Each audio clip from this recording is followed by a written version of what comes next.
Hi po mga kabasura, another day, another grind, pero walang trabaho kasi itong ipin ko naman yung ipapagrind ko. Medyo nananakit at naninilaw na rin kasi kaya naisipan ko munang umabsent para magpa-dental treatment. Yung minsan ka na nga lang gumala, sa dentista pa ang punta, hangsaklap naman. Pero sa wakas, nakababa na rin ako ng bundok, makakagala na rin sa syudad. Kaya magkakaroon na ako ng pagkakataon maipakita sa inyo kung anong itsura kapag nagkukommute dito sa South Korea. At eto nga ang mga makikita kapag sasakay ng tren. Tad-tad na mga signages dito na may kasamang English translation kaya hindi ka talaga maliligaw. At eto naman ang itsura kapag nasa loob ka na ng tren. Lahat ng tao rito busy sa kanya-kanyang mga cellphone. At eto pa nga ang isa sa mga nakakatuwa. Makikita mo talaga dito kung gaano sila kadisiplinado. Ang pila sa gilid lang para makababa ng maayos yung mga lumalabas ng tren. Tapos pag naubos na yung mga lumalabas, saka sila papasok. O diba? Sana all organized, diba? At sa sobrang excited ko nga kasi ngayon na lang ulit nakapag-commute, pati nga itong pagsara ng pinto ay binidyoan ko pa. At eto pa, malamang yung iba sa inyo napapanood to sa mga Korean drama. Kasi ako ilang beses na ako nakakapanood ng ganitong eksena.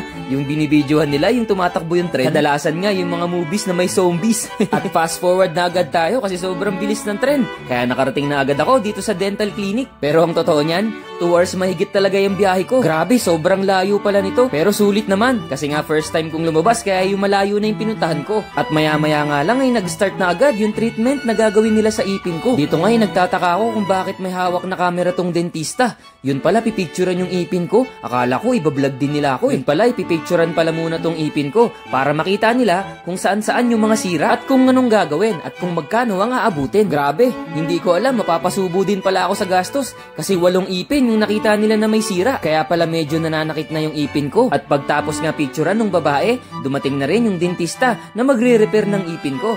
Dito nga ay pinapaliwanag niya kung ano-ano yung mga sira at kung ano-ano yung gagawin dito sa ipin ko. Nakatingin nga pala kami dyan sa malaking monitor. Gusto ko sanang ipakita yung ipin ko kaso baka kami nakakapanood nito na kumakain kaya wag na lang. Ayan, dito nga ini-explain niya na sa akin kung anong gagawin.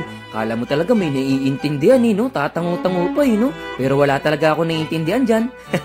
De, biro lang. Nag-i-English naman sila. Kaya nagkakaintindihan naman kami. Sabi nga pala dyan, hindi kailangan bunutin yung ipin ko.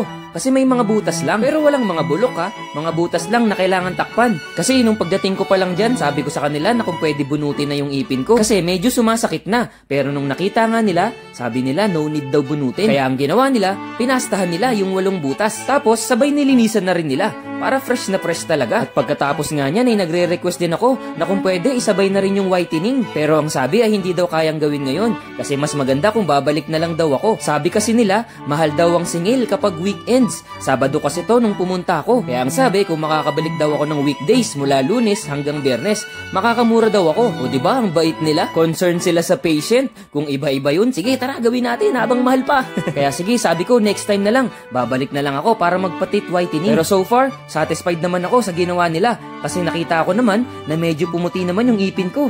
No, kasi kanina dilaw na dilaw talaga yan mga kabasura. Yun lang, ang kwento ng gala ko. Papuntang dentista nga lang.